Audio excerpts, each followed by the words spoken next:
اگر اس انسان نے اللہ کو راضی کیا ہو اور چاہے دنیا کی کوئی چیز اس کے پاس نہ ہو، دنیا میں ناکام انسان وہ گنا جاتا ہو، تو ایسا انسان اللہ رب العالمین کے پاس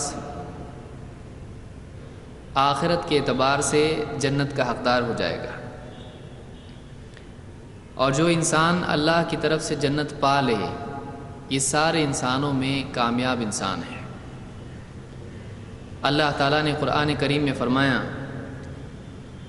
فَمَنْ زُحْزِحَ عَنِ النَّارِ وَأُدْخِلَ الْجَنَّةَ فَقَدْ فَازَ وَمَا الْحَيَاةُ الدُّنْيَا إِلَّا مَتَاعُ الْغُرُورِ،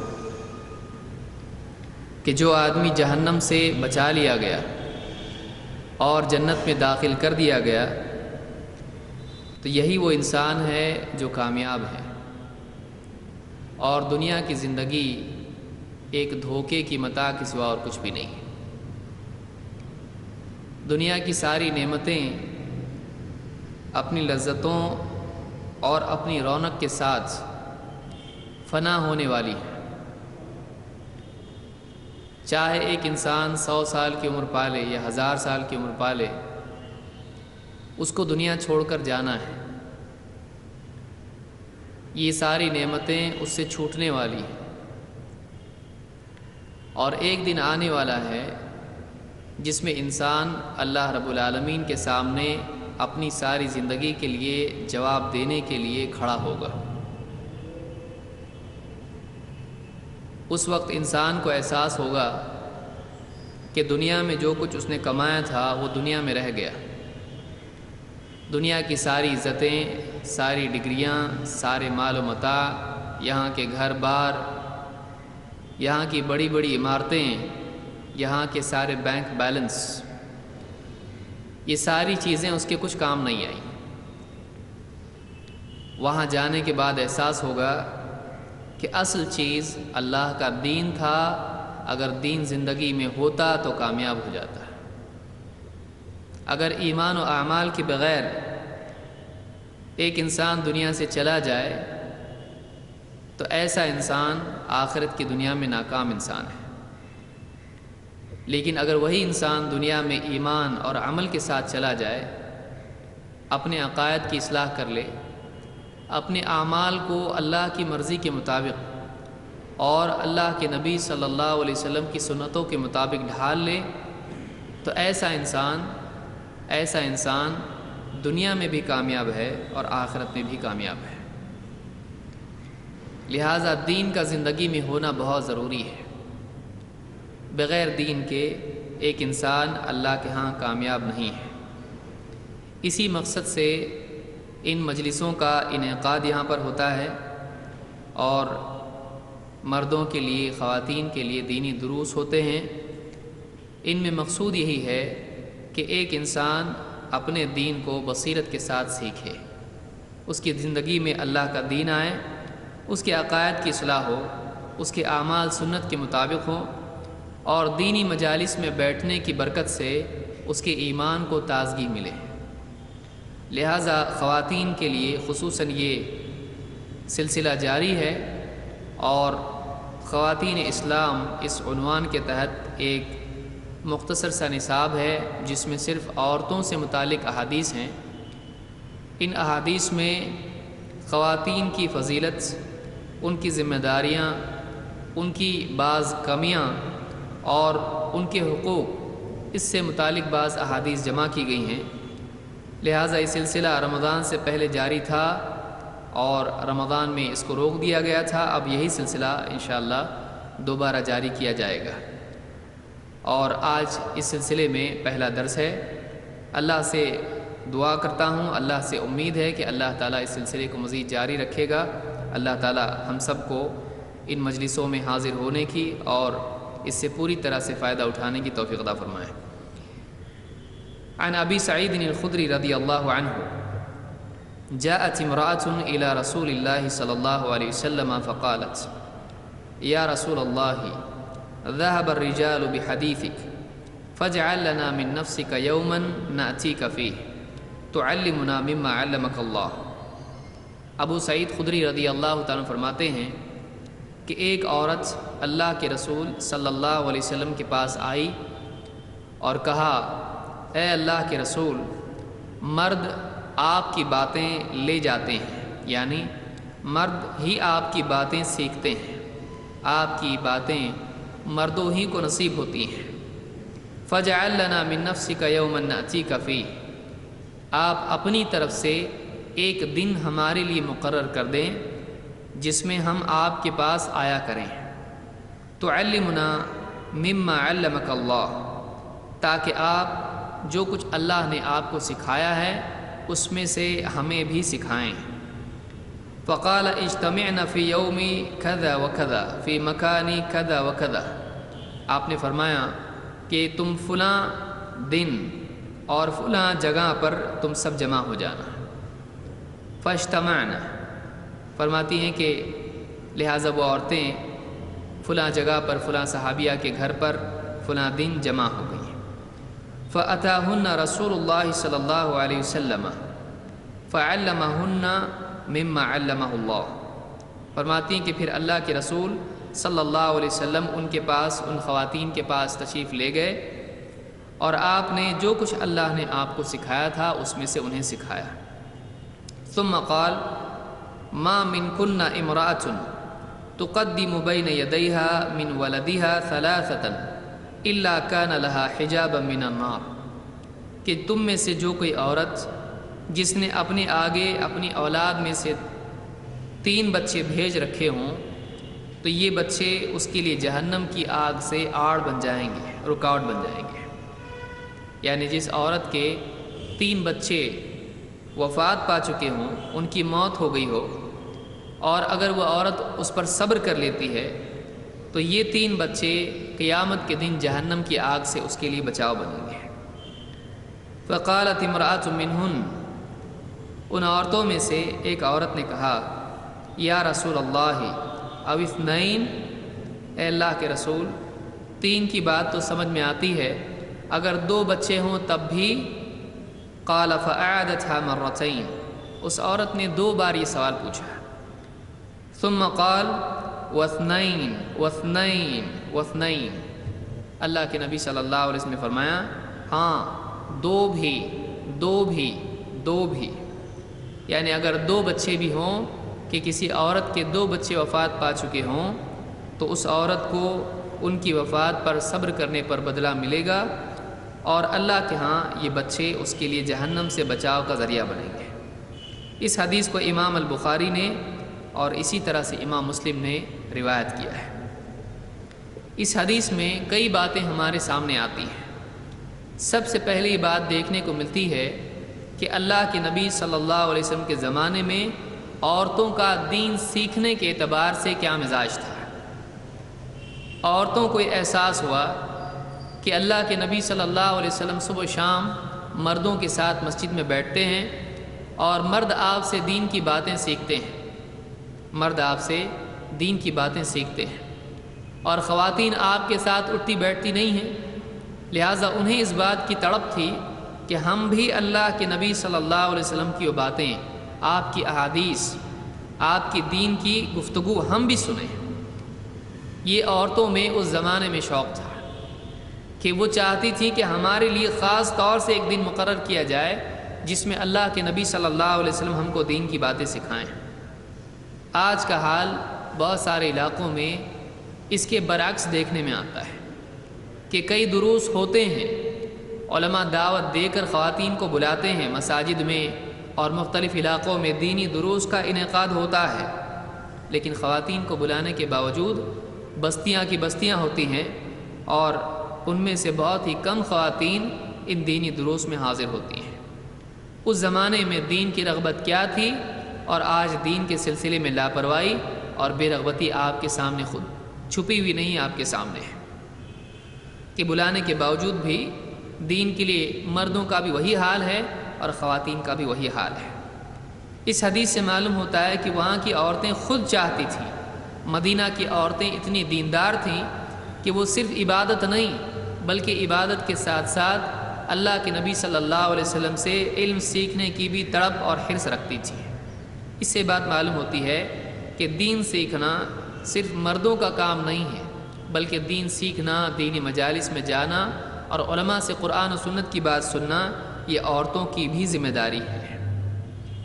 اس خاتون نے کہا یا رسول اللہ ذهب الرجال بحدیثک، لوگ مرد ہی آپ کی باتیں سنتے ہیں، فاجعل لنا من نفسک یوما نأتیک فیہ تعلمنا مما علمک اللہ، ہمارے لیے اپنے دنوں میں سے ایک دن مقرر کر دیں تاکہ ہم آپ کے پاس آئیں اور آپ ہمیں وہ علم سکھائیں جو اللہ نے آپ کو سکھایا ہے۔ اس سے یہ بھی بات معلوم ہوتی ہے کہ خواتین کے لیے مردوں کے علاوہ مستقل کوئی دن طے کرنا یہ ثابت چیز ہے۔ ضروری نہیں کہ عورتوں کو مردوں ہی کے ساتھ جوڑ کر دین کی بات سکھائی جائے کہ ایسی مجلس جس میں مرد بھی ہوں پھر الگ سے خواتین بھی آئیں، ضروری نہیں کہ مرد بھی اس میں ہوں، بلکہ خواتین کا مطالبہ اس میں یہ تھا کہ آپ ہم کو کوئی ایک دن خاص کر دیجئے جو عورتوں کے لیے ہو۔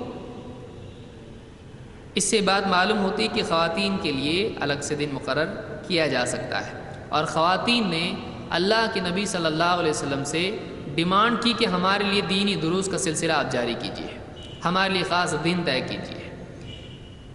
اس سے بھی یہ بات معلوم ہوتی ہے کہ اگر کسی علاقے میں علماء ہوں اور خواتین چاہتی ہوں کہ ان کے لیے خاص طور سے ایک دن مقرر کیا جائے جس میں انہی کو دین کی تعلیم دی جائے، تو ایسا بھی غلط نہیں ہے بلکہ صحیح ہے اور یہ بہتر ہے، اس لیے کہ بہت سارے معاملات خواتین کے ساتھ خاص ہوتے ہیں اور وہ معاملات مرد اس میں زیادہ انٹرسٹڈ نہیں ہوتے ہیں، تو ایسے مسائل جو خواتین سے متعلق ہیں اس کے لیے خاص ان کے لیے دروس کا انعقاد کیا جا سکتا ہے۔ اللہ کے نبی صلی اللہ علیہ وسلم سے جب انہوں نے کہا تو آپ نے کہا اجتمعنا فی یوم کذا و کذا فی مکان کذا و کذا، آپ نے فرمایا کہ تم فلاں فلاں دن اور فلاں فلاں جگہ پر جمع ہو جانا ہے۔ اس سے معلوم ہوتا ہے کہ مسجد کے علاوہ بھی کسی اور جگہ میں خواتین جمع ہوں اور وہاں پر کوئی عالم جائیں اور وہاں پر ان کو دین سکھائیں، اس میں کوئی حرج نہیں ہے۔ اس لیے کہ اگر مسجد میں ہوتا تو آپ فوراً کہتے کہ مسجد میں جمع ہو جانا، لیکن آپ نے کہا کہ فلاں فلاں دن اور فلاں فلاں جگہ تم جمع ہو جانا۔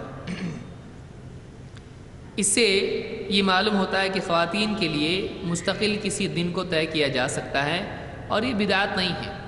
یہاں پر آپ دیکھیں کہ صحابی نے وہ دن نہیں بتایا، صحابیہ جنہوں نے یہ روایت نقل کی ہے انہوں نے یہ نہیں بتایا کہ فلاں وہ دن تھا، پیر کا دن تھا، اتوار کا تھا، جمعہ کا تھا، انہوں نے نہیں بتایا کہ وہ دن کون سا تھا، انہوں نے یہ نہیں بتایا کہ وہ جگہ کون سی تھی۔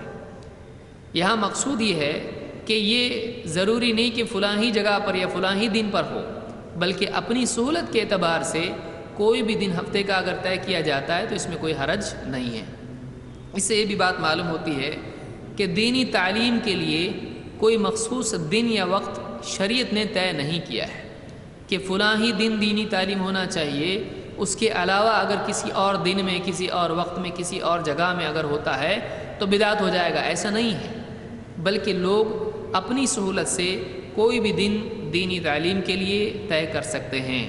اگر مخصوص دن طے ہوتا تو یہاں صحابیاں بتاتی کہ فلاں دن آپ نے فرمایا، لیکن یہاں پر دن بتایا نہیں گیا، جگہ بتائی نہیں گئی، تو معلوم ہوا کہ یہ اتنا اہم مسئلہ نہیں ہے کہ کون سا دن ہونا چاہیے۔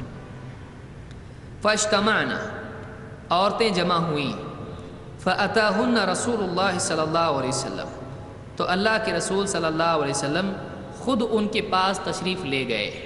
اس سے معلوم ہوا کہ علماء خود ایسی جگہوں پر جہاں پر کوئی دینی درس ہوتا ہے اور کوئی جگہ مقرر ہو تو جا کے خواتین کو درس دے سکتے ہیں، بشرطے کہ اس میں کوئی فتنہ نہ ہو اور وہاں پردے کا انتظام ہو۔ فعلمہن مما علمہ اللہ، تو اللہ کے رسول صلی اللہ علیہ وسلم نے جو کچھ اللہ نے آپ کو سکھایا ہے آپ نے اس علم میں سے ان عورتوں کو بھی سکھایا۔ اس سے ایک بات یہ بھی معلوم ہوتی ہے کہ خواتین کے دروس ہوں یا مردوں کے، بڑوں کی تعلیم کا معاملہ ہو یا بچوں کی، علم وہی ہونا چاہیے جو اللہ کی طرف سے سکھایا گیا ہے۔ آج کل بہت سارے دینی دروس ہوتے ہیں اور اس میں دیکھا جائے تو یہاں وہاں کی خرافات کی باتیں، قصے کہانیاں، قیاس آرائیاں اور بہت ساری ایسی باتیں ہوتی ہیں جو واقعی دین کی بات اس کو نہیں کہا جا سکتا ہے۔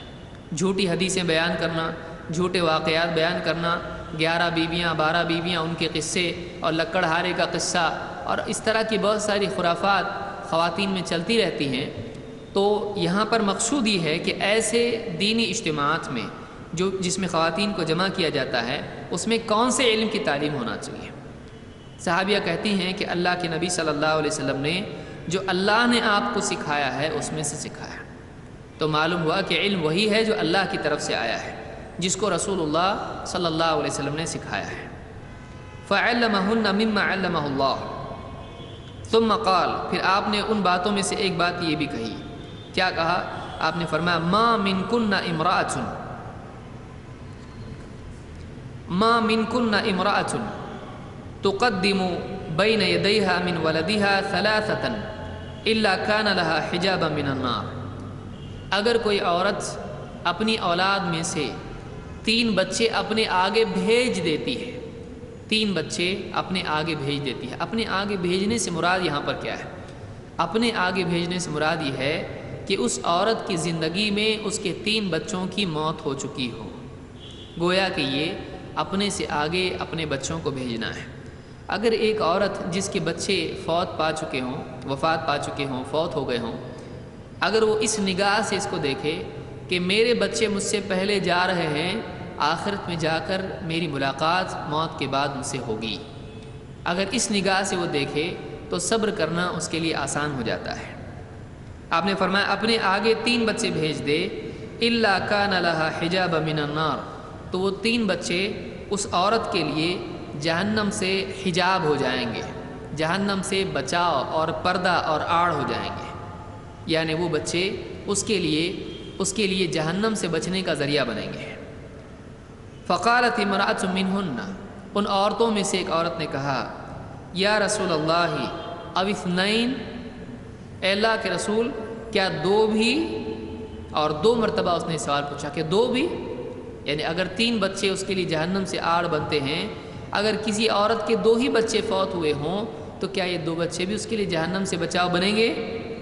فأعادتها مرتين ثم قال، اللہ کے نبی صلی اللہ علیہ وسلم سے جب انہوں نے سوال کیا تو آپ نے جواب دیا واثنین واثنین واثنین، آپ نے اس عورت کے 2 مرتبہ پوچھنے پر 3 مرتبہ جواب دیا۔ آپ نے 3 بار کہا ہاں 2 بھی 2 بھی 2 بھی، یعنی اگر اس عورت کے 2 بچے بھی فوت ہوئے ہوں تو یہ 2 بچے بھی اس کے لیے جہنم سے آڑ بنیں گے۔ اس میں ایک اور بات سامنے آئی کہ اس طرح کے دینی دروس میں خواتین علماء سے سوال بھی پوچھ سکتی ہیں کہ درس میں جو گفتگو ہوئی ہے، جو بات ہوئی ہے، اس کے بعد اگر کوئی بات واضح نہ ہوئی ہو، مزید وضاحت اس کی چاہتی ہوں، تو ایسی خواتین علماء سے سوال بھی پوچھ سکتی ہیں۔ اس سے علماء سے سوال پوچھنے کی خواتین کے لیے دلیل ہم کو ملتی ہے۔ اور اس میں یہ بات بھی ملتی ہے کہ جب اس خاتون نے 2 مرتبہ پوچھا تو آپ نے جواب میں 3 بار کہا، اس میں تاکید ہے کہ ہاں تم نے 2 بار پوچھا، 3 بار بول کے آپ نے اس کو اور زیادہ پختہ کر دیا کہ تمہاری بات ہم نے سمجھی ہے، اور ہاں واقعی 2 کا بھی یہی معاملہ ہے۔ تو پختگی کے طور پر اور تاکید کے طور پر آپ نے 3 مرتبہ اپنے جواب کو دہرایا۔ اس حدیث کو امام البخاری اور مسلم دونوں نے روایت کیا ہے۔ لہٰذا کسی خاتون کی اگر اولاد فوت ہو چکی ہو تو بلا شبہ یہ غم کی چیز ہے، لیکن ایک اعتبار سے یہ غم خوشی میں بھی بدل سکتا ہے اگر اس کو اس نگاہ سے دیکھا جائے کہ یہ بچے ہم سے آگے چلے جا چکے ہیں اور یہ ہمارے انتظار میں ہیں، اور جب ہم آخرت میں جائیں گے تو یہ بچے ہمارے لیے جہنم سے بچاؤ کا ذریعہ بنیں گے۔ اس میں لازمی طور پر یہ بات ثابت ہوتی ہے کہ اہل ایمان کے وہ بچے جو بالغ ہونے سے پہلے دنیا سے جا چکے ہیں وہ جنتی ہیں، اس لیے کہ جو خود جنتی نہیں ہے وہ دوسرے کے لیے جہنم سے کیا آڑ بن سکتا ہے۔ یعنی یہ جو بچے ہیں یہ اپنے والدین کو جہنم سے بچائیں گے، تو جو خود جہنم سے نہیں بچا ہے وہ دوسرے کو کیسے بچا سکتا ہے آخرت میں؟ لہٰذا اس سے یہ بات اپنی جگہ ثابت ہوتی ہے کہ مومنین کے بچے جو دنیا سے جا چکے ہیں وہ خود جنتی ہیں، اور اتنا ہی نہیں کہ خود جنتی ہیں، وہ اپنے والدین کو بھی جہنم سے بچا کر جنت میں لے جائیں گے۔ اور بھی واضح روایتیں اس باب میں ہیں۔ اللہ کے نبی صلی اللہ علیہ وسلم معراج کی رات میں جب آسمان پر گئے تو آپ نے دیکھا کہ ابراہیم علیہ السلام ایمان والوں کے بچوں کو لیے ہوئے ہیں اور ان کی بیوی بھی ساتھ میں ہیں اور ان کی وہ تربیت ان کو سنبھال رہے ہیں۔ تو اہل ایمان کے جو بچے فوت ہوتے ہیں وہ جنت میں ہوں گے۔ مشرکین کے بچوں کے بارے میں علماء میں اختلاف ہے، راجح قول اس میں یہ ہے کہ وہ بھی جنت میں ہوں گے، اس لیے کہ کوئی انسان جب تک کہ وہ بالغ نہیں ہوتا ہے اس پر گناہ کا قلم نہیں ہوتا ہے۔ حدیث میں آپ پڑھ چکے ہیں، رفع القلم عن ثلاثہ، 3 لوگ ہیں جن سے قلم اٹھا لیا گیا ہے، ان میں سے ایک وہ بچہ بھی ہے جو اب تک بالغ نہیں ہوا ہے۔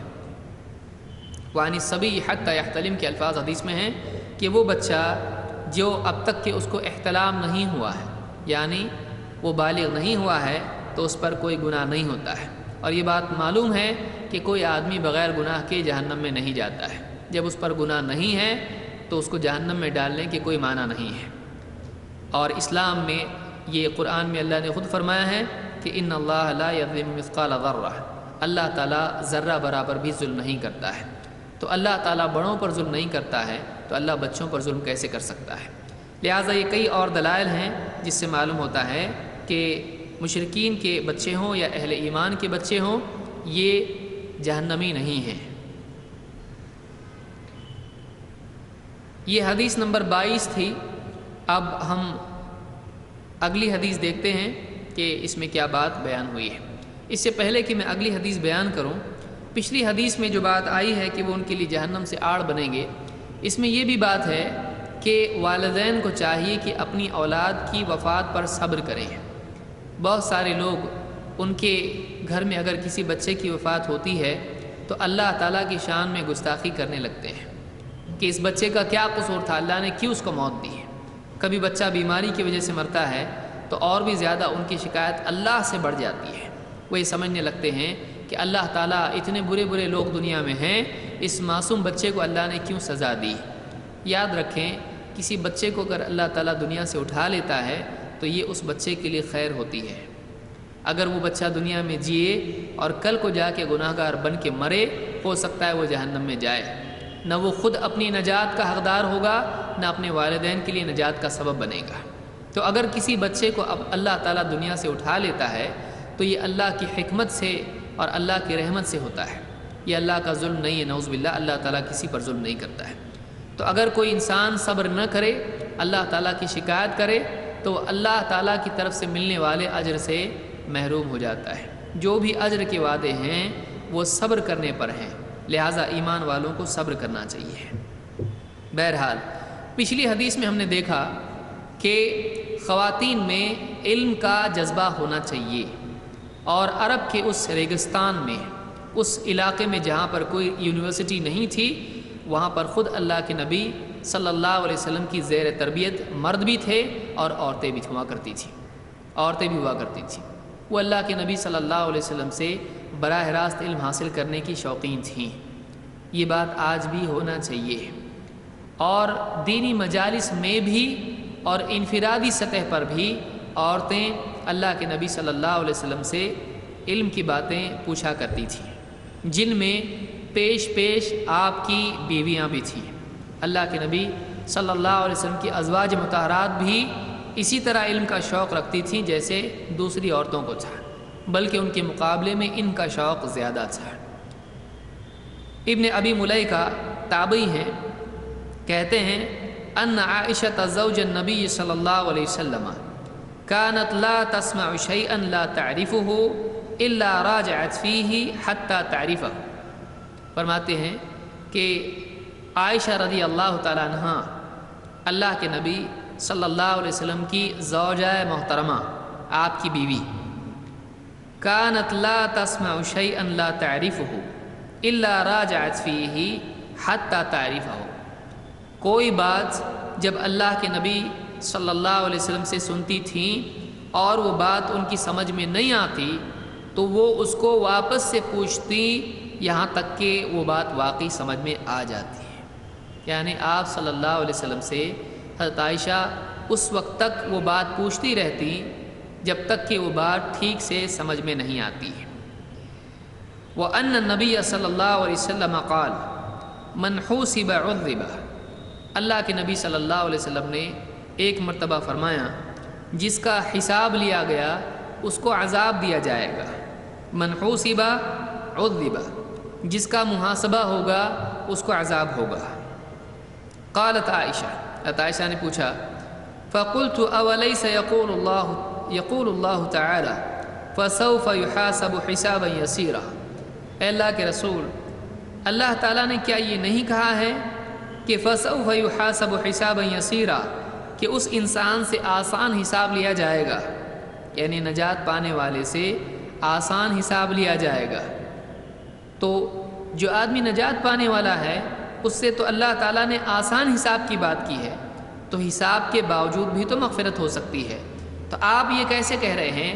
آپ کی بات کہ من حوسب عذب، آپ کہہ رہے ہیں کہ جس کا حساب لیا گیا اس کو عذاب ہوگا، لیکن اللہ تعالیٰ نے فرمایا کہ جس انسان کی نجات ہونے والی ہے اس انسان کے بارے میں اللہ نے فرمایا کہ فسوف یحاسب حسابا یسیرا، کہ جس آدمی کا دائیں ہاتھ میں اعمال نامہ دیا جائے گا اس کا آسان حساب لیا جائے گا۔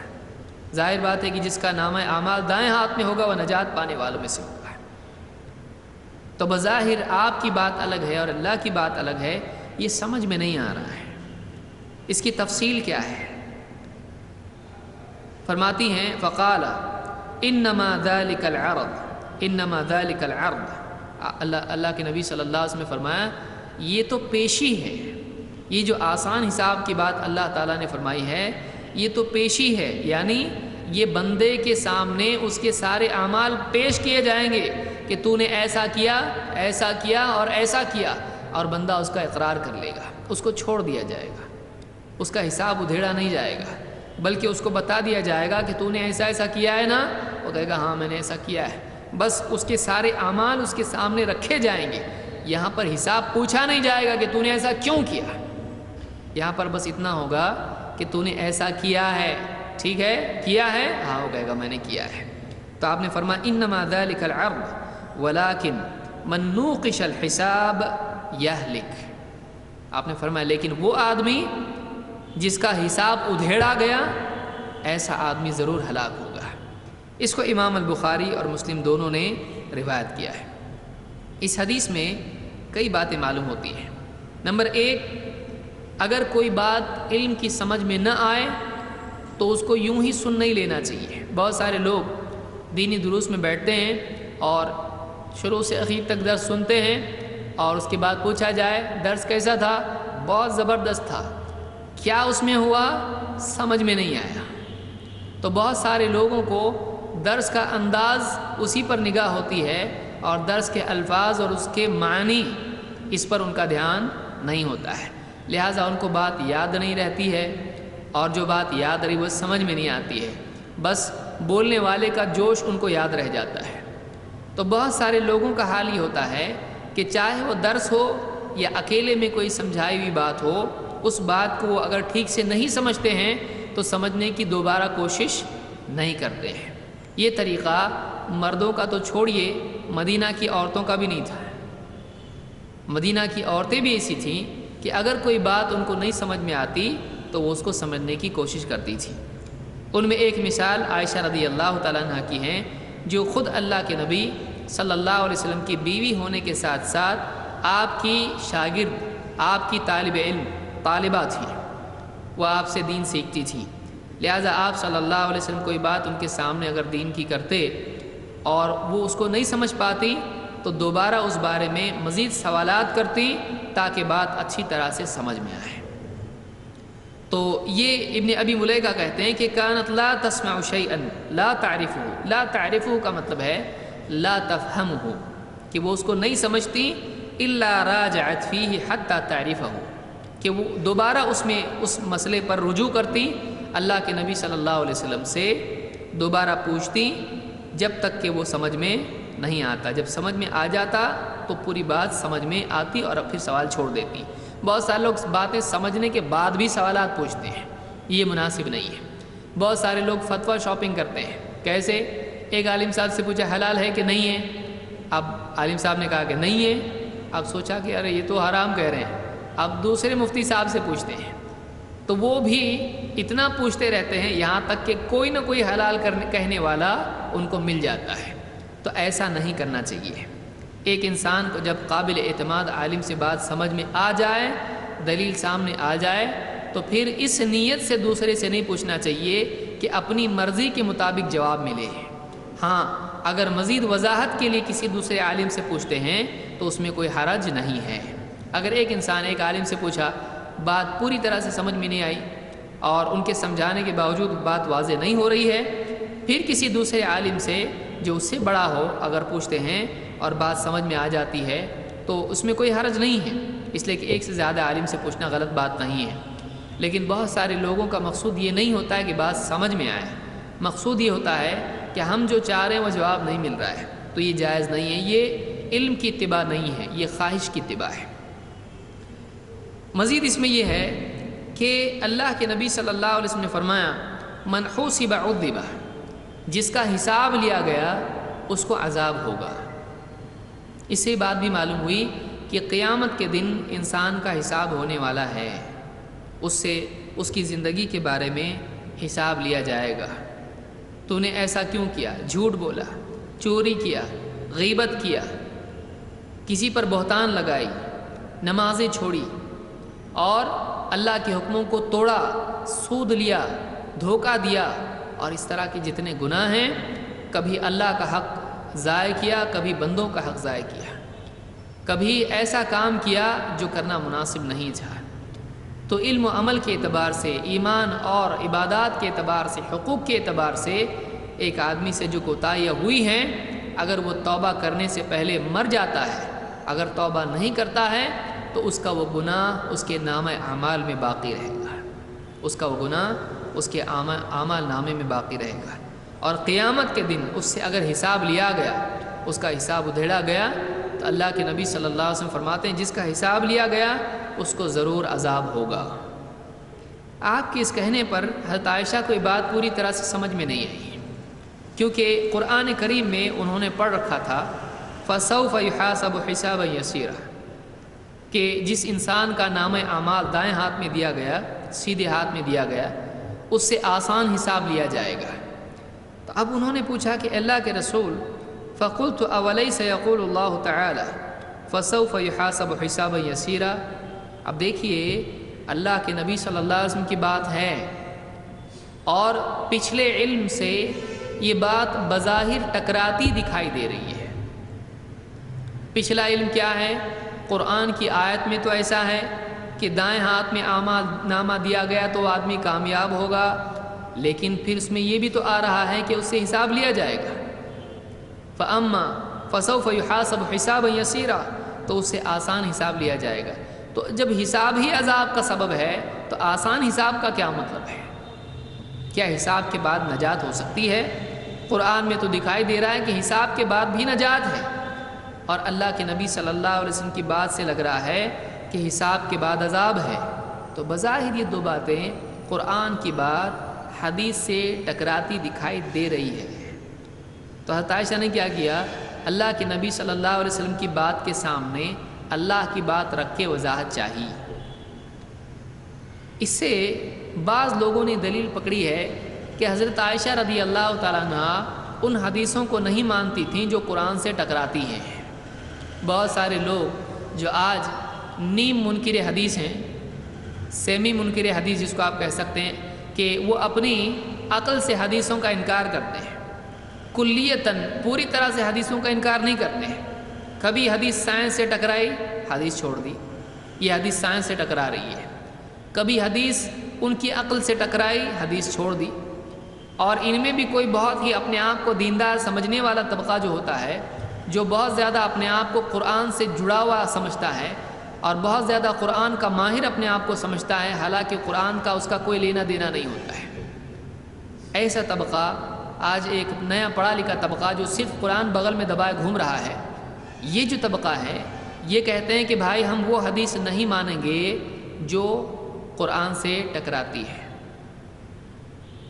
ان کے نزدیک قرآن زیادہ پاورفل ہے حدیث سے، حالانکہ قرآن پہنچانے والے اور سمجھانے والے اللہ کے نبی صلی اللہ علیہ وسلم ہیں۔ تو ہم سے زیادہ قرآن کو سمجھنے والے ہمارے نبی ہیں، تو نبی کی بات قرآن سے کیسے ٹکرائے گی؟ جبکہ اللہ تعالیٰ نے نہ صرف قرآن کے الفاظ بلکہ قرآن کے معنی بھی اللہ کے نبی صلی اللہ علیہ وسلم کو دیے ہیں۔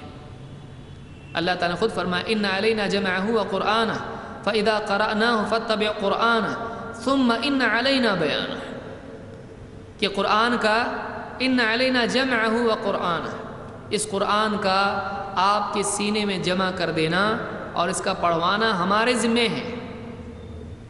فاذا قرأناہ فاتبع قرآنہ، لہٰذا ہماری طرف سے جب فرشتہ پڑھے آپ اس کو دھیان سے سنیے۔ اللہ کے نبی صلی اللہ علیہ وسلم جب قرآن جبریل پڑھا کرتے تھے تو جبریل کے ساتھ ساتھ زبان سے اس کو دہراتے کہیں بھول نہ جائیں۔ اللہ تعالیٰ نے بتایا ایسا ہونے والا نہیں، آپ بھولو گے نہیں الا ما شاء اللہ۔ اللہ تعالیٰ نے بتایا کہ آپ فاذا قرأناہ فاتبع قرآنہ ان علینا جمعہ قرآن، آپ کے سینے میں اس قرآن کو محفوظ کر دینا، آپ کو یاد کرا دینا، یہ ہمارے ذمے ہے۔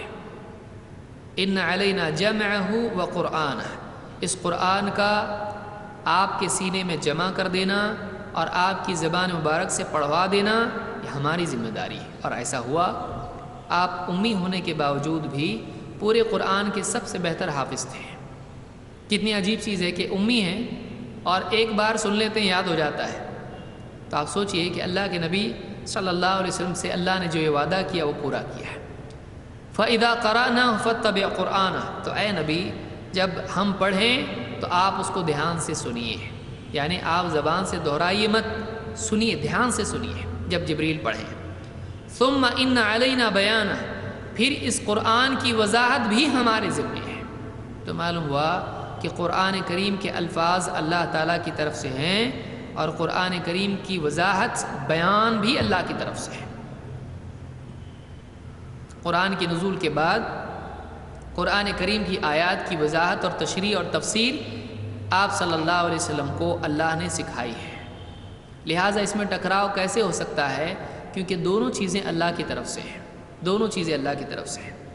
تو بہت سارے لوگ آج ایسے پیدا ہو گئے ہیں بدقسمتی سے کہ جو کہتے ہیں کہ بھائی جب قرآن اور حدیث ٹکرائیں گے تو ہم قرآن کو مانیں گے۔ بہت سارے لوگ حدیثوں کو، چاہے پھر وہ بخاری ہی کی کیوں نہ ہو، متفق علیہ کیوں نہ ہو، ان حدیثوں کو ٹھکرا دیتے ہیں یہ کہتے ہوئے کہ بھائی یہ حدیث قرآن سے ٹکراتی ہے، حالانکہ ان کی عقل خود قرآن سے ٹکرا رہی ہوتی ہے، ان کو کچھ سمجھ میں نہیں آتا ہے، قرآن کی آیت خود غلط طور پر سمجھتے ہیں، پھر حدیث ان کو ٹکراتی دکھائی دیتی ہے تو اس کو رد کر دیتے ہیں۔ وہ لوگ، ایسے لوگ حضرت عائشہ ہی کو اپنے لیے رہنما بناتے ہوئے غیر یعنی غلط طریقے پر ان کو اپنے لیے اسوہ بناتے ہوئے کہتے ہیں کہ دیکھو ہم نے یہ بات کہاں سے سیکھی؟ حضرت عائشہ سے سیکھی۔ کیوں؟ انہوں نے نبی کی بات کے اوپر ٹکر پہ کیا پیش کیا؟ قرآن کی آیت پیش کی۔ نبی کی بات کی ٹکر میں کیا پیش کیا؟ قرآن۔ تو انہوں نے حدیث کا انکار کر دیا قرآن کی بنیاد پر۔ تو ہم بھی تو یہی کر رہے ہیں، تو اگر ہم مجرم ہیں تو حضرت عائشہ کو بھی مجرم بنا دو۔ حالانکہ ان لوگوں کی یہاں دو بنیادی غلطیاں ہیں۔ پہلی غلطی یہ کہ قرآن کے رد یعنی قرآن سے حدیث کے رد کے لیے انہوں نے دلیل بنایا حدیث کو، حالانکہ جس چیز کو وہ رد کر رہے ہیں حدیث ہے، اور حدیث کو رد کرنے کے لیے دلیل کہاں سے لے رہے ہیں؟ حدیث سے۔ تو جس کو خود نہیں مانتے ہیں اس کو دلیل بنانا کتنی بڑی جہالت ہے کہ ایک انسان حدیث کو نہ ماننے کے لیے دلیل حدیث سے لے، جس چیز کو نہیں مانتا ہے، جس کا خود رد کر رہا ہے، اس کو دلیل کیسے بنا سکتا ہے آدمی؟ تو اس حدیث کا دلیل میں پیش کرنا ہی غلط ہوگا۔ جب آپ حدیث کو نہیں مانتے تو پھر حدیث دلیل میں کیوں پیش کر رہے ہو؟ دوسری بات یہ کہ اس حدیث کے اخیر کا حصہ خود ان کے اس اصول کو رد کرتا ہے۔ سوال یہ پیدا ہوتا ہے کہ حضرت عائشہ کو نبی صلی اللہ علیہ وسلم کی بات اور قرآن کی بات دونوں بظاہر دونوں میں تطابق دکھائی نہیں دیا، دونوں ایک دوسرے سے ٹکراتے دکھائی دیے، تو انہوں نے رجوع قرآن کی طرف کیا یا نبی کی طرف؟ اس بات کو سمجھنے کے لیے فیصلے کے لیے گئی کہاں پر؟ قرآن کی بات سے فیصلہ کیا یا نبی سے فیصلہ کیا؟ انہوں نے نبی کی طرف رجوع کیا، تو معلوم ہوتا ہے کہ قرآن اور حدیث میں اگر کسی انسان کو ٹکراؤ دکھائی دے تو فیصلے کے لیے اس کو نبی کی طرف، نبی کی بات ہی کی طرف رجوع کرنا پڑا۔ تو معلوم ہوا کہ نبی صلی اللہ علیہ وسلم نے کیا بتایا؟ آپ نے وضاحت کی کہ یہ جو قرآن میں بتایا گیا ہے وہ ایک الگ چیز ہے اور حدیث میں بتایا گیا ہے وہ ایک الگ چیز ہے۔ قرآن کی بات کس سلسلے میں ہے؟ قرآن میں جو بتایا گیا کہ آسان حساب ہوگا، تو وہ تو ویسے حساب ایسے ہوگا کہ اس کے سامنے اس کے اعمال پیش کیے جائیں گے، بس کیوں کیا اور اس طرح کا محاسبہ اس سے نہیں کیا جائے گا، بس بتایا جائے گا تو نے یہ اور یہ عمل کیا ہے، اور وہ اقرار کر لے گا اور اللہ اس کو معاف کر دے گا۔ اور حدیث میں جو بتایا گیا ہے وہ یہ معاملہ نہیں ہے۔ حدیث میں جو بتایا گیا ہے وہ یہ کہ ایک آدمی کے اعمال نامے کو ادھیڑا جائے گا، اس سے اس کی زندگی کے بارے میں سوالات شروع کر دیے جائیں گے اور اس کو جواب دینا پڑے گا، اور وہ جواب نہیں دے پائے گا تو پھر ہلاک ہوگا، اس کو عذاب دیا جائے گا۔ تو یہاں پر آپ دیکھیں کہ قرآن میں ایک الگ کیس بیان ہوا ہے اور حدیث میں ایک الگ کیس بیان ہوا ہے، لیکن حضرت عائشہ رضی اللہ تعالیٰ عنہا نبی صلی اللہ علیہ وسلم سے اتنے قریب ہونے کے باوجود بھی ان دونوں کو ایک ہی بات سمجھنے کی ان سے چوک ہو گئی۔ ایسا ہو سکتا ہے کہ بڑے سے بڑا عالم بھی کسی بات کو سمجھنے میں غلطی کرے۔ انہوں نے یہ سمجھا کہ دونوں تو بالکل ایک ہی بات ہیں، لیکن اللہ کے نبی صلی اللہ علیہ وسلم نے بتایا کہ یہ ایک بات نہیں ہے، یہ الگ الگ باتیں ہیں۔ اور ایسا کئی مرتبہ کئی معاملات میں ایسا ہوا ہے۔ ایک صحابی کو اللہ کے رسول صلی اللہ علیہ وسلم نے جب آیت نازل ہوئی روزے کے سلسلے میں کہ وَكُلُوا وَاشْرَبُوا حَتَّى يَتَبَيَّنَ لَكُمُ الْخَيْطُ الْأَبْيَضُ مِنَ الْخَيْطِ الْأَسْوَدِ مِنَ الْفَجْرِ، کہ تم کھاؤ پیو یہاں تک کہ صبح کی سفید دھاری رات کی کالی دھاری سے، کالے دھاگے سے، صبح کا سفید دھاگا رات کے کالے دھاگے سے الگ ہو جائے تب تک کھاؤ۔ ان صحابی نے دو دھاگے لیے، ایک کالا دھاگا ایک سفید دھاگا، ان کو اپنے تکیے کے نیچے رکھا، رات میں کھاتے پیتے بھی تھے اور پھر تکیے کے نیچے سے نکال کے دیکھتے تھے دونوں میں فرق دکھائی دے رہا کہ نہیں دکھائی دے رہا، اندھیرے میں کہاں سے دکھائی دے گا، پھر واپس تکیے کے نیچے رکھ دیتے، پھر لیٹ جاتے ہیں۔ صبح آ کے کہا اللہ کے رسول قرآن میں تو ایسا ہے لیکن میں رات بھر دیکھتا رہا، ایسا فرق محسوس نہیں ہوا۔ آپ نے کہا تیرا تکیہ تو بڑا چوڑا ہے، اتنا بڑا تکیہ یہ تکیہ نہیں ہے، یہ سورج کے بارے میں یعنی یہ صبح صادق کے بارے میں آسمان کی بات ہو رہی ہے، تکیے کی نہیں۔ تکیے کے نیچے سے سورج تھوڑی نکلتا ہے، تکیے کے نیچے سے صبح صادق تھوڑی طلوع ہوتی ہے۔ تو آپ نے فرمایا کہ یہ جو ہے یہ رات کی دھاری ہے اور صبح صادق کی آسمان میں دکھائی دینے والی دھاری، یہ دھاگا نہیں ہے۔ خیط کے معنی انہوں نے دھاگے کے لے لیے، حالانکہ یہاں پر خیط کے معنی اس معنی میں نہیں جو دھاگا واقعی دھاگا ہوتا ہے۔ ان کو نہیں سمجھ میں آیا ایسا ہو سکتا ہے۔ قرآن کریم میں اللہ تعالیٰ نے فرمایا الذین آمنوا ولم یلبسوا ایمانہم بظلم اولئک لہم الامن وہم مہتدون، کہ جو لوگ ایمان لائے اور اپنے ایمان میں انہوں نے ظلم کی ملاوٹ نہیں کی، انہی کے لیے امن ہے اور یہی ہدایت یافتہ ہے۔ صحابہ فوراً آئے دوڑے دوڑے اللہ کے نبی صلی اللہ علیہ وسلم کے پاس، کہا کہ اللہ کے رسول ہم میں سے کون ہے جس نے اپنے اوپر ظلم نہیں کیا ہے؟ ہم میں سے کون ہے جس نے اپنے اوپر ظلم نہیں کیا ہے؟ تو اب اس آیت میں تو ہے کہ ایمان لانے کے بعد اگر ظلم نہیں کیا ہے تو ہی اس کے لیے امن ہے۔ ہم میں سے تو ہر ایک نے ظلم کیا ہے اپنے اوپر، کچھ نہ کچھ کوتاہی تو ہر ایک سے ہوتی ہے، تو کیا ہمارے لیے امن نہیں ہے؟ کیا ہم ہدایت پر نہیں ہیں؟ صحابہ کو سوال پیش آیا، آیت صحیح ڈھنگ سے سمجھ میں نہیں آئی۔ کس کی طرف رجوع کیا؟ اللہ کے نبی صلی اللہ علیہ وسلم کی طرف۔ آپ نے سمجھایا کیا تم نے لقمان کا قول نہیں سنا؟ یا بنی لا تشرک باللہ ان الشرک لظلم عظیم، اے بیٹے شرک مت کرنا اللہ کے ساتھ، اس لیے کہ شرک ظلم عظیم ہے۔ یہاں پر ظلم سے مراد شرک ہے کہ جو لوگ ایمان لائے اور انہوں نے اپنے ایمان میں شرک کی ملاوٹ نہیں کی تو ان کے لیے امن ہے اور یہ ہدایت پر ہے۔ تو جو آدمی شرک سے بچتا ہے وہ آدمی ہدایت پر ہے۔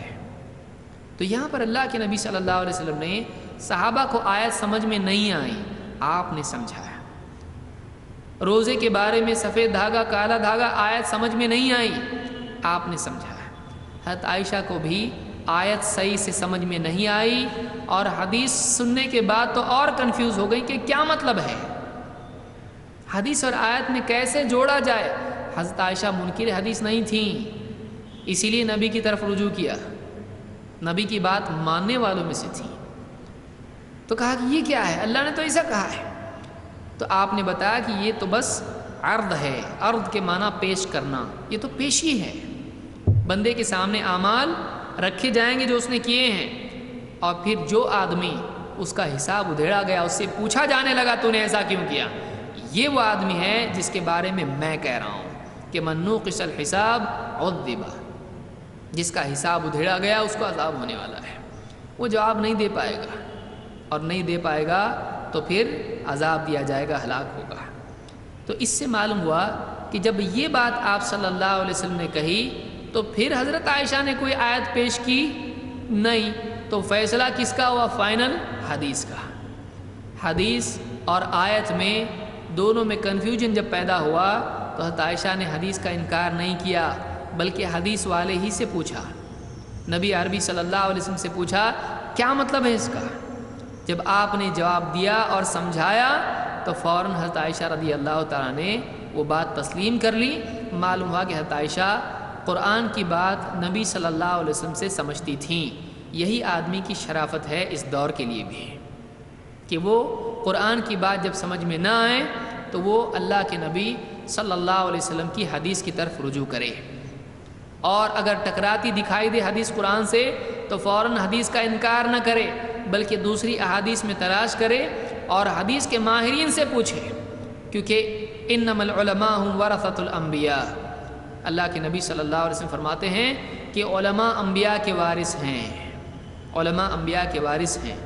تو نبوی علم کے ماہرین اور حدیث کے حفاظ اور حدیث کے سمجھنے والے فقہاء اور مفسرین، جنہوں نے سلف نے جیسا اللہ اور اس کے رسول کی بات کو سمجھا، ان کی طرف، ایکسپرٹس کی طرف آدمی رجوع کرے۔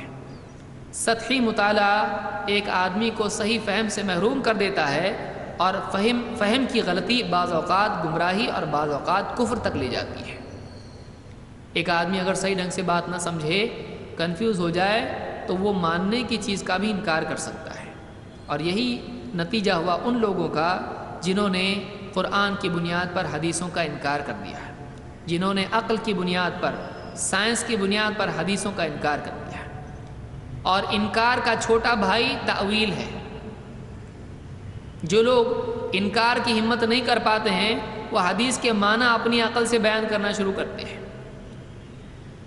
تو تأویل خود انکار ہی کی ایک شاخ ہے، کہ جو واقعی بات نہیں ماننا چاہتا ہے، وہ اپنے دل کے منمانے معنی اس کو دے کر اس کو ماننے لگ جاتا ہے، تو وہ بھی ایک انکار کی شکل ہے۔ ایک صاحب کہنے لگے کہ دیکھیے حدیث میں جو آیا ہے کہ شیطان بکری کے بچے کی طرح تمہارے صفوں کے درمیان داخل ہوتا ہے، حدیث میں اللہ کے نبی صلی اللہ علیہ وسلم کہہ رہے ہیں کہ صفوں کو جوڑو، صف میں خلل مت رکھو، صف میں خلل رکھو گے تو میں دیکھتا ہوں کہ شیطان تمہارے درمیان میں ایسے داخل ہوتا ہے گویا کہ بکری کا بچہ ہو۔ اب اگر کوئی آدمی یہ کہنے لگے کہ شیطان یہ وہ شیطان نہیں ہے جو سینگ والا ہوتا ہے، یہ شیطان ریسزم کا شیطان ہے، یہ شیطان کون سا شیطان ہے؟ یہ ریسزم ہے، ملک پرستی، وطن پرستی، کالا گورا، نسل پرستی، یہ وہ شیطان ہے جو دکھائی نہیں دیتا ہے، شیطان نہیں، مطلب یہ انسان کے اندر جو غلط مینٹالٹی ہوتی ہے، قومیت اور نسب اور حسب اور اس کا جو ہے نسل پرستی، یہ ہے وہ شیطان نہیں ہے ایکچولی۔ تو یہ تاویل ہے۔ کیا یہ بکری کے بچے کی طرح نسل پرستی داخل ہوتی ہے؟ اس کے لیے قدموں کو جوڑنا ہے؟ نہیں، حدیث میں واقعی بتایا گیا شیطان خود آتا ہے، اور حدیث میں بتایا گیا کہ جب اذان ہوتی ہے شیطان بھاگ کھڑا ہوتا ہے، یہاں تک کہ اس کی ہوا نکل جاتی ہے، تو نسل پرستی کی ہوا نکلتی ہے، وہ بھاگتی ہے۔ اس طرح کی تعویلات کرنے سے کوئی فائدہ ہونے والا نہیں، یہ انکار ہی کی طرف لے جانے کی کوشش ہے۔ حدیثوں میں آیا ہے کہ اللہ کے نبی صلی اللہ علیہ وسلم کے، یعنی آپ قرآن کریم میں بھی ہے اور احادیث میں بھی ہے کہ آدمی کے بدن میں گوشت کا ایک لوتھڑا ہے، اگر وہ صحیح ہو جائے بدن صحیح ہو جاتا ہے، وہ قلب ہے آدمی کا۔ اب یہ مسئلہ پیدا ہوا کہ دماغ سوچتا ہے کہ دل سوچتا ہے. اب شروع کر دیا سمجھانے کے لیے کہ دیکھو قلب کے معنی سینٹر کے ہوتے ہیں، قلب کے معنی سینٹر کے ہوتے ہیں، لہٰذا اس اعتبار سے دماغ ہی سوچتا ہے، لیکن جو قلب کے معنی ہے وہ سینٹر کے اعتبار سے، یہ نہیں جو ہمارا دل ہوتا ہے جو سینے میں ہوتا ہے. حالانکہ آپ دیکھیے معراج کی رات میں یا بچپن میں اللہ کے نبی صلی اللہ علیہ وسلم کا سر کا جو ہے چیرا نہیں گیا، بلکہ آپ کا سینہ چاک کیا گیا، اس میں سے دل نکالا گیا اور اس کو ایمان اور حکمت سے بھرا گیا. تو آپ سوچیں کہ سوچنے والی، اب آج ہم کو علم نہیں ہے اس کا، تو یہ اپنی جگہ ہے، سائنس اتنی ترقی نہیں کیا ہوا ہے. حالانکہ بہت سارے ابھی جو ہے نئی تحقیقات سے یہ بھی بات سامنے آ رہی ہے کہ دل بھی سوچتا ہے، دل بھی سوچتا ہے، سائنس آج اس تک پہنچ رہا ہے. تو ایک آدمی حدیثوں کا انکار نہیں کر پاتا ہے تو حدیثوں کی تعویل کرنا شروع کر دیتا ہے ایسے طریقے پر جو سلف کے طریقے پر نہیں ہے. تو یاد رکھنا چاہیے کہ ایک آدمی اللہ کے رسول صلی اللہ علیہ وسلم کی بات کو مان لے، اس کا انکار نہ کرے.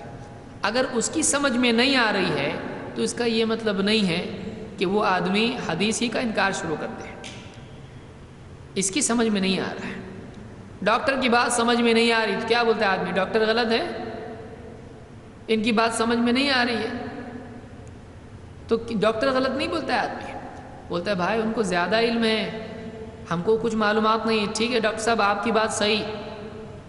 ڈاکٹر بولتا ہے آپریشن کرنا پڑے گا، بولتا ہے ٹھیک ہے آپریشن کرنا پڑے گا تو کیجئے، کیونکہ وہ مانتا ہی ایکسپرٹ ہے. تو ایک آدمی کو اپنی جہالت اور اپنی علم کی حد کو معلوم رکھنا چاہیے. یہ نہیں کہ میری عقل میں آیا تو ہی صحیح اور نہیں آیا تو غلط، یہ خود ایک اصولی طور پر غلط بات ہے. بہرحال تو یہ بات ہم نے اس حدیث سے سیکھی کہ اللہ کے نبی صلی اللہ علیہ وسلم کی زوجہ محترمہ اگر کوئی بات ان کو سمجھ میں نہیں آتی تو دوبارہ اللہ کے نبی صلی اللہ علیہ وسلم سے پوچھتی ہیں.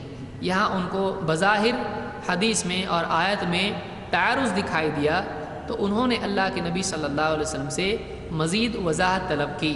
وہ حدیث کا انکار کرنے والوں میں سے نہیں تھی، لیکن مشکل باتوں کو سمجھنے کے لیے دوبارہ علماء کی طرف رجوع کرنا یہ صحابہ کا بھی طریقہ تھا اور قیامت تک کے اہل حق کا طریقہ ہے. اپنی مرضی سے کچھ بھی معنی متعین کرنا اور حقائق کا انکار کرنا یہ ہر دور میں جاہلوں کا طریقہ رہا ہے. اللہ تعالیٰ اس طریقے سے ہم سب کی حفاظت فرمائے. تو بہرحال آج یہ دو باتیں ہم نے دیکھیں، دو حدیثیں ہم نے سیکھی. انشاءاللہ یہ جو سلسلہ ہے جاری رکھا جائے گا. آج میں زیادہ طویل درس نہیں لے رہا ہوں، اس کی وجہ ایک یہ بھی ہے کہ آج پورا بند وغیرہ ہونے کی وجہ سے بہت ساری ہماری بہنیں آ نہیں پائیں گی، اور یہ پہلا دن ہے تو پہلے دن میں ویسے بھی اسکول میں بچے کم آتے ہیں، یہ عام طور سے قاعدہ ہوتا ہے. تو پہلا درس اکثر لوگ کم ہوتے ہیں اس میں، تو بہت سارے لوگوں کا بہت کچھ چھوٹ نہ جائے، اس لیے میں آج تھوڑا ہی لے رہا ہوں اور یہ سلسلہ انشاءاللہ ہمارا جاری رہے گا. جتنی بہنیں آج آئی ہیں اللہ تعالیٰ ان کے آنے کو قبول فرمائیں اور ان کو بھرپور ثواب عطا فرمائیں اور ان کے علم میں برکت عطا فرمائیں. اور جو نہیں آئی ہیں ان کے لیے بھی، اور جو نہیں آئی ہیں اور جن کو معلوم ہی نہیں کہ ایسے بھی کوئی دروس ہوتے ہیں تو یہ آنے والوں کی ذمہ داری ہے. آنے والا لانے والا بنے، یہ اس کا کمال ہے، اس کو یاد رکھیے. آنے والا اگر لانے والا نہیں بنتا ہے تو یہ کمزوری ہے. آنے والے نے دوسروں کو بھی لانا چاہیے. اللہ تعالیٰ ہم سب کو دین کی سیکھنے کی اور اس پر عمل کرنے کی توفیق عطا فرمائیں، دین کی باتوں کے سمجھنے کی اور اس کی گہرائی کی توفیق عطا فرمائیں، اور اس پر عمل کرنے اور اس کی دعوت دینے کی بھی ہم کو توفیق عطا فرمائیں. اقول قولی ھذا واستغفر اللہ لی ولکم.